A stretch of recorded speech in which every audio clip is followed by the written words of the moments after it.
Masikri, in your assessment, ma'am, some of the critical steps that China has now already taken as far as lifting the curbs on fertilizers is concerned, lifting the curbs on rare earth minerals is concerned, and also the decision to resume shipments of tunnel boring machines. Some effort, it seems, is being made from the Chinese, but of course India must be cautious and careful. So how do we navigate now our relationship with China, given that there is a lot of geopolitical pressure on the Chinese as well, that they would turn to markets like India because they are facing genuine problems with the United States of America? So this is not something that's happening in a vacuum, that suddenly China has woken up and feels the need to roll out the red carpet for India or extend a friendly hand. But how do we remain cautious, but at the same time make use, as Major Sudhakarji also pointed out, make use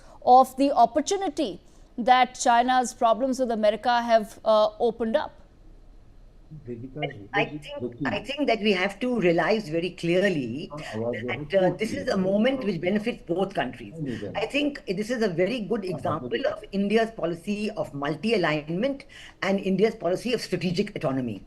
It is in India's interest to develop its relationship with its neighbors at a point, up to a point which is based on mutual benefit, mutual interest, mutual respect, very important, and mutual sensitivity. I think both India and China have realized this, because you are seeing that in the statement coming out of Beijing after the meetings that Foreign Minister Wang Yi is having in Delhi, talks of the bullying of the tariffs. That is the world tariffs are being bullied, number one, that's coming out, and how they are attaching a certain significance to this steadying and the steady improving direction of the relations with India. The Kailash Mansarovar Yatra has been resumed, and even though there are difficulties, we know that at the border, although the talks were held last October, but there is a certain resumption of patrolling, but the de-escalation that we hope will happen, maybe it'll come out of the talks today after Foreign Minister Wang Yi calls on Prime Minister Modi. We do expect some significant results, but I think in the global context of today, this is a strong reassertion of India's determination to maintain its strategic autonomy. You're right that the tariffs have caused a tremendous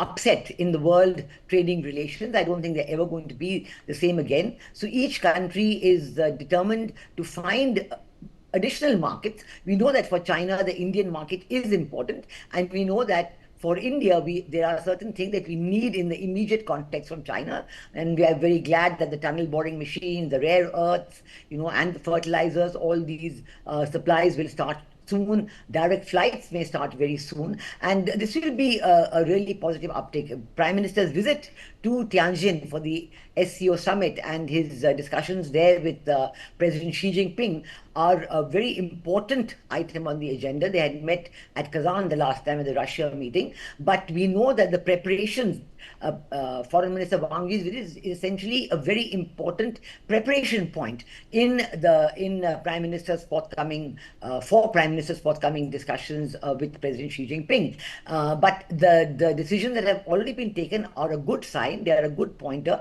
The 24th round of special representative talks on the border between Foreign Minister Wang Yi and National Security Advisor Ajit Doval shows that both countries have maintained a steady interest in resolving the border issues through bilateral talks. It is difficult to say how long this process needs to go on, but I think the very fact that if we continue to talk regularly and address issues that we have been able to overcome the situation that was there in 2020 at Galwan and the tremendous loss of lives of our Indian jawans and officers, and similarly on the Chinese side, they've had a very strong loss of life.